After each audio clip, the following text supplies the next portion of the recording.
Hi friends, ನಮಸ್ಕಾರ ಎಲ್ಲರಿಗೂ. ರಂಜೂಸ್ homely ಫುಡ್ಗೆ ಎಲ್ಲರಿಗೂ ಸ್ವಾಗತ. ಇವತ್ತು ನಾನು ಉಳಿದಿರುವಂತಹ ದೋಸೆ ಅಥವಾ ಇಡ್ಲಿ ಹಿಟ್ಟು ಉಪಯೋಗಿಸಿಕೊಂಡು ನಾನು ಇದರಿಂದ ತುಂಬಾ ಸೂಪರ್ ಆಗಿರೋ ರುಚಿಕರವಾಗಿರುವಂತ ಒಂದು ರೆಸಿಪಿ ಮಾಡ್ತಾ ಇದ್ದೀನಿ.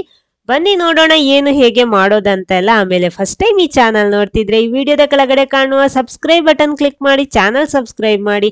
ಅದೇ ರೀತಿ ಅದರ ಪಕ್ಕದಲ್ಲಿರುವ ಬೆಲ್ ಐಕಾನ್ ಪ್ರೆಸ್ ಮಾಡಿ, ಅದರಲ್ಲಿ ಬರೋ ಆಲ್ ಆಪ್ಷನ್ಗೂ ಕ್ಲಿಕ್ ಮಾಡಿ. ಮೊದಲು ನೋಡಿ, ನಾನಿಲ್ಲಿ 1 ಕಪ್ಪು ತುರಿದಿಟ್ಕೊಂಡಂತಹ ಬೆಲ್ಲ ತಗೊಂಡಿದ್ದೀನಿ. ಕರೆಕ್ಟ್ 1 ಕಪ್, ಇದು ಕರೆಕ್ಟ್ ಆಗುತ್ತೆ ಸ್ವೀಟಿಗೆಲ್ಲ. ಆಮೇಲೆ ಇದಕ್ಕೆ 2 ಟೇಬಲ್ ಸ್ಪೂನ್ ನಷ್ಟು ನೀರು ಹಾಕ್ತಾ ಇದ್ದೀನಿ. ಇನ್ನು ಸ್ಟವ್ ಆನ್ ಮಾಡಿಬಿಟ್ಟು ಈ ಬೆಲ್ಲನ ಚೆನ್ನಾಗಿ ಕರಗೋದಕ್ಕೆ ಬಿಡಬೇಕು. ಅಂದ್ರೆ ಬೆಲ್ಲದ ಪಾಕ ರೆಡಿ. ಪಾಕ ಅಂದ್ರೆ ದಪ್ಪ ಬರಬೇಕಾದ ಅವಶ್ಯಕತೆ ಇಲ್ಲ, ಕರಗಿದ್ರೆ ಸಾಕು. ನೋಡಿ, ಬೆಲ್ಲ ಎಲ್ಲ ಕರಗಿ ನೀರಾಗಿ ಇವಾಗ ರೆಡಿ ಆಗಿದೆ. ಸಾಕು, ಸ್ಟವ್ ಆಫ್ ಮಾಡ್ತಾ ಇದ್ದೀನಿ. ನೋಡಿ, ಇಲ್ಲಿ ಈ ರೀತಿ ಇದೆ. ಇನ್ನು ಇದನ್ನ ಒಂದು ಜರಡಿ ಉಪಯೋಗಿಸ್ಕೊಂಡು ಸೋಸ್ಬೇಕು. ಕಸ ಏನಾದಿದ್ರೆ ಅದು ಹೋಗ್ಬೇಕು. ನೋಡಿ, ಈ ರೀತಿ ಮಾಡ್ಕೊಂಡ್ರೆ ಆಯ್ತು. ನೋಡಿ, ಇಲ್ಲಿ ಬೆಲ್ಲದ ಪಾಕ ಇಲ್ಲಿ ರೆಡಿ ಆಗಿದೆ. ಎಲ್ಲ ಕೂಡ ಹಾಕ್ತಾ ಇದ್ದೀನಿ. 1 ಕಪ್ ಬೆಲ್ಲದಿಂದ ನೋಡಿ ನಮ್ಗೆ ಇಷ್ಟು ಸಿಕ್ಕಿದೆ. ಇದನ್ನೊಂದು ಸೈಡ್ ಅಲ್ಲಿ ಇಟ್ಕೊಳ್ಳಿ. ಆಮೇಲೆ ಒಂದು ಪ್ಯಾನ್ ಬಿಸಿ ಮಾಡ್ಕೊಳ್ಳಿ. ಅದಕ್ಕೆ ನಾನಿಲ್ಲಿ ಒಂದು ಅರ್ಧ ಟೇಬಲ್ ಸ್ಪೂನ್ ಅಷ್ಟು ತುಪ್ಪ ಹಾಕ್ತಾ ಇದ್ದೀನಿ. ತುಪ್ಪ ಸ್ವಲ್ಪ ಬಿಸಿ ಆದ್ಮೇಲೆ ಇದಕ್ಕೆ 2 ಟೀ ಸ್ಪೂನ್ ಕಪ್ಪು ಎಳ್ಳು ಹಾಕ್ತಾ ಇದ್ದೀನಿ. ಕಪ್ಪು ಎಳ್ಳು ಚೆನ್ನಾಗಿ ಮಿಕ್ಸ್ ಮಾಡ್ಕೊಳ್ಳಿ, ಅಂದ್ರೆ ಚೆನ್ನಾಗಿ ಸಿಡಿಬೇಕಿದು. ನೋಡಿ, ಇವಾಗ ಸಿಡಿತಾ ಇದೆ. ಇದು ಸಿಡಿಯೋದಕ್ಕೆ ಪ್ರಾರಂಭ ಆದ್ಮೇಲೆ ಇದಕ್ಕೆ ಅರ್ಧ ಕಪ್ಪಿನಷ್ಟು ತೆಂಗಿನ ತುರಿ ಹಾಕೋಬೇಕು. ಅದು ಕೂಡ ಚೆನ್ನಾಗಿ ಫ್ರೈ ಮಾಡ್ಕೊಳ್ಳಿ. ತುಪ್ಪದಲ್ಲೇ ಚೆನ್ನಾಗಿ ರೋಸ್ಟ್ ಮಾಡ್ಕೊಂಡ್ರೆ ಸಾಕು. ನೋಡಿ, ತೆಂಗಿನ ತುರಿಯ ಕಲರ್ ಎಲ್ಲ ಚೇಂಜ್ ಆಗಿದೆ. ಸಾಕು, ನೋಡಿ ಈ ರೀತಿ ಇದೆ. ಸಾಕು, ನಾನು ಸ್ಟವ್ ಆಫ್ ಮಾಡ್ತಾ ಇದ್ದೀನಿ. ಇದನ್ನು ಕೂಡ ಸೈಡಲ್ಲಿ ಇಟ್ಕೊಳ್ಳಿ. ನೆಕ್ಸ್ಟ್ ಅದು ಮಿಕ್ಸಿಂಗ್ ಬೌಲಿಗೆ ನಾನಿಲ್ಲಿ 1 ಕಪ್ ದೋಸೆ ಹಿಟ್ಟು ಹಾಕ್ತಾ ಇದ್ದೀನಿ. ನೋಡಿ, ಕರೆಕ್ಟ್ 1 ಕಪ್ ಹಾಕೊಂಡಿರಿದ್ದು.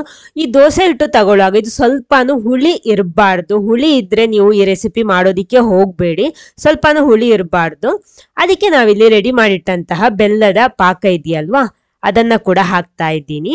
ಎಲ್ಲ ಕೂಡ ಹಾಕ್ತೀನಿ. 1 ಕಪ್ ಹಿಟ್ಟಿಗೆ ಇದು 1 ಕಪ್ ಬೆಲ್ಲದಿಂದ ಮಾಡಿರುವಂತಹ ಪಾಕ ಕರೆಕ್ಟ್ ಆಗಿರುತ್ತೆ. ಆದ ಕಾರಣ ಇದೆಲ್ಲ ಹಾಕೋಬೇಕು.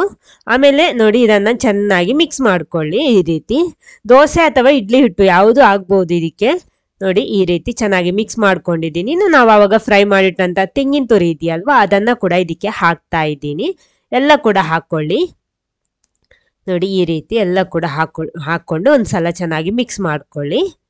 ನೋಡಿ, ಹಿಟ್ಟು ಇವಾಗ ಸ್ವಲ್ಪ ದಪ್ಪ ಆಗ್ತಾ ಬಂದಿದೆ. ಇನ್ನು ಇದಕ್ಕೆ 1/4 ಕಪ್ ಗೋಧಿ ಹುಡಿ ಹಾಕ್ತಾ ಇದ್ದೀನಿ. ಅದೇ ರೀತಿ 2 ಟೀ ಸ್ಪೂನ್ ಅಷ್ಟು ರವೆ ಕೂಡ ಹಾಕ್ತಾ ಇದ್ದೀನಿ. ಎಲ್ಲ ಹಾಕ್ಬಿಟ್ಟು ಒಂದ್ಸಲ, ಆಮೇಲೆ ಸ್ವಲ್ಪ ಏಲಕ್ಕಿ ಹುಡಿ ಕೂಡ ಹಾಕ್ತಾ ಇದ್ದೀನಿ. ಇವಾಗ ಎಲ್ಲ ಹಾಕ್ಬಿಟ್ಟು ಒಂದ್ಸಲ ಈ ರೀತಿ ಮಿಕ್ಸ್ ಮಾಡ್ಕೊಳ್ಳಿ. ನೋಡಿ, ಇಲ್ಲಿ ಹಿಟ್ಟು ರೆಡಿ ಆಗಿದೆ. ಇಷ್ಟು ದಪ್ಪ ಇರಬೇಕು. ಒಂದ್ ವೇಳೆ ಇದಕ್ಕಿಂತ ಜಾಸ್ತಿ ದಪ್ಪ ಇದ್ರೆ ನಿಮ್ಗೆ ಸ್ವಲ್ಪ ನೀರು ಸೇರಿಸಬಹುದು. ಕರೆಕ್ಟ್ ಆಗಿರು. ನೋಡಿ, ಇಷ್ಟಿದ್ರೆ ಸಾಕು. ಕರೆಕ್ಟ್ ಆಗಿದೆ. ಇನ್ನೊಂದು ಇದನ್ನ ಒಂದು 5 ನಿಮಿಷ ಕ್ಲೋಸ್ ಮಾಡಿಟ್ಕೊಳ್ಳಿ. ಯಾಕಂದ್ರೆ ನಾವು ರವೆ ಹಾಕೊಂಡಿದೀವಲ್ವ, ಆದ ಕಾರಣ.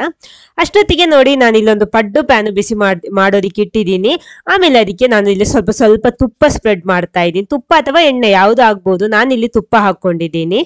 ನೋಡಿ, ಎಲ್ಲ ಬಿಸಿ ಆದ್ಮೇಲೆ ಈ ಹಿಟ್ಟನ್ನ ಇದಕ್ಕೆ ಹಾಕಿದ್ರೆ ಆಯ್ತು. ಅಂದ್ರೆ ನಾವಿಲ್ಲಿ ಮಾಡ್ತಾ ಇರೋದು ಪಡ್ಡು. ಅದು ಉಳಿದಿರುವಂತಹ ದೋಸೆ ಅಥವಾ ಇಡ್ಲಿ ಹಿಟ್ಟು ಉಪಯೋಗಿಸ್ಕೊಂಡು ನಮಗೆ ತುಂಬಾ ಸುಲಭವಾಗಿ ನೋಡಿ ಈ ರೀತಿ ಸಿಹಿ ಪಡ್ಡು ರೆಡಿ ಮಾಡ್ಬೋದು.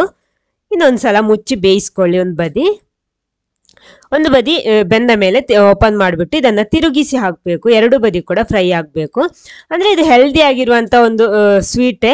ಯಾಕಂದ್ರೆ ನಾವು ಜಾಸ್ತಿ ಎಣ್ಣೆ ತುಪ್ಪ ಆ ತರ ಏನು ಸ್ವಲ್ಪ ಹಾಕ್ತಾ ಇರೋದು. ತುಪ್ಪ ಆದ್ರೆ ತುಪ್ಪ ಹಾಕೊಳ್ಳಿ, ಎಣ್ಣೆ ಬೇಕಿದ್ರೆ ಎಣ್ಣೆನೂ ಹಾಕೋಬಹುದು.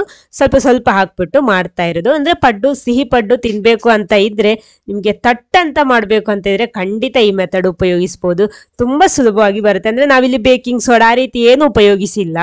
ನೋಡಿ, 2 ಬದಿ ಕೂಡ ಚೆನ್ನಾಗಿ ಬೆಂದ ಮೇಲೆ ಇದನ್ನ ತೆಗಿಬಹುದು. ನೋಡಿ, ಈ ರೀತಿ ತೆಗಿತಾ ಇದ್ದೀನಿ. ಮಧ್ಯಭಾಗದ್ದು ಬೇಗ ರೆಡಿ ಆಗುತ್ತೆ.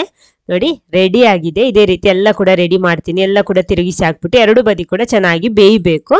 ಇದೇ ರೀತಿ ಎಲ್ಲ ಕೂಡ ರೆಡಿ ಮಾಡಿ ತರ್ತೀನಿ. ನೋಡಿ, ಇಲ್ಲಿ ದೋಸೆ ಅಥವಾ ಇಡ್ಲಿ ಹಿಟ್ಟಿಂದ ಮಾಡಿರುವಂತಹ ಸಿಹಿ ಪಡ್ಡು ಇಲ್ಲಿ ರೆಡಿ ಆಗಿದೆ. ಸಾಫ್ಟ್ ಆಗಿರುತ್ತೆ. ಅಂದ್ರೆ ನಾವಿಲ್ಲಿ ಇಡ್ಲಿ ಹಿಟ್ಟು ಉಪಯೋಗಿಸೋದ್ರಿಂದ ತುಂಬಾ ಸಾಫ್ಟ್ ಆಗಿ ಸಿಗುತ್ತೆ. ಬೇಕಿಂಗ್ ಸೋಡಾ ಆ ರೀತಿ ಏನು ಬೇಡ. ಥಟ್ಟಂತ ನಮಗೆ ಒಂದು ಪಡ್ಡು ಬೇಕಿದ್ರೆ ಖಂಡಿತ ಈ ಮೆಥಡ್ ನೀವು ಉಪಯೋಗಿಸಿ ನೋಡಿ. ಸೂಪರ್ ಆಗಿರುತ್ತೆ. ಖಂಡಿತ ಮಿಸ್ ಮಾಡಬೇಡಿ. ಇವತ್ತೇ ಟ್ರೈ ಮಾಡಿ, ಟೇಸ್ಟ್ ಮಾಡಿ. ಈ ವಿಡಿಯೋ ನಿಮ್ಗೆ ಇಷ್ಟ ಆದ್ರೆ ಲೈಕ್ ಮಾಡೋದಿಕ್ಕೂ ಮರಿಬೇಡಿ. ಎಲ್ಲರ ಜೊತೆ ಶೇರ್ ಮಾಡಿ. Okay, thank you.